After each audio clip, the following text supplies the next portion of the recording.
Here is Tudor Dixon, who is running for governor in Michigan. Gretchen Whitmer is running as the incumbent. And if you recall, there was some sort of plot, and it's a little shady in terms of like how much of it was provoked, but there was a plot to basically kidnap her over COVID policies. Is that accurate? That was during that time, or was it over? Yeah, it was over the shutdowns, I believe. I don't think it was to do with Trump-related election stuff, but yeah, I mean, the defense is that there was FBI entrapment, which is, of course, basically how FBI does things in this country. You know, it'd be funny if some of these people that, like Stephen Crowder, really upset over possible entrapment in this case were so vigilant about it when they were doing it to Muslims en masse just all across the country.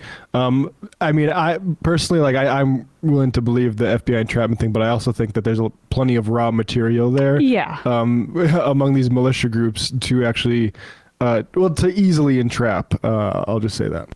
Regardless, though, with all of those caveats included, Tudor Dixon decided to bring up this plot where the governor could have been kidnapped and killed in the context of her own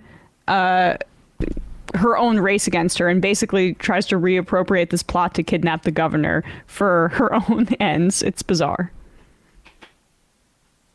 The sad thing is that Gretchen will tie your hands, put a gun to your head, and ask if you're ready to talk. For someone so worried about being kidnapped, Gretchen Whitmer sure is good at taking business hostage and holding it for ransom. Kind of a weak delivery, but still got the applause. That's what's so crazy to me is, like, I think even if you're the most odious right winger, and no, maybe the more odious right wingers would be on board with this, but no one wants to think about how terrifying it would be to be kidnapped and like using it as a cudgel against your political opponent because they were the victim of potentially a kidnapping plot. With the step and repeat behind her that says Michigan Families United. I mean, that's a bold move to reference that. Most Republicans would probably be distancing themselves from such an effort to kidnap and physically harm a governor, but not her. Not her. And I mean, I'll just say personally, I think there is a difference between like saying kidnapping a person at gunpoint and telling a business they need to close because there's a novel virus going around that ultimately killed 1 million people. No. Slight difference there, but I will say when the government does that to businesses, basically coerces them, that's actually what I like about politics. That's the reason for politics, is to tell capitalists that you actually can't do this thing where you keep your nightclub open and kill multiple people, or bingo night is closed for this time until we figure out what is going on with this virus.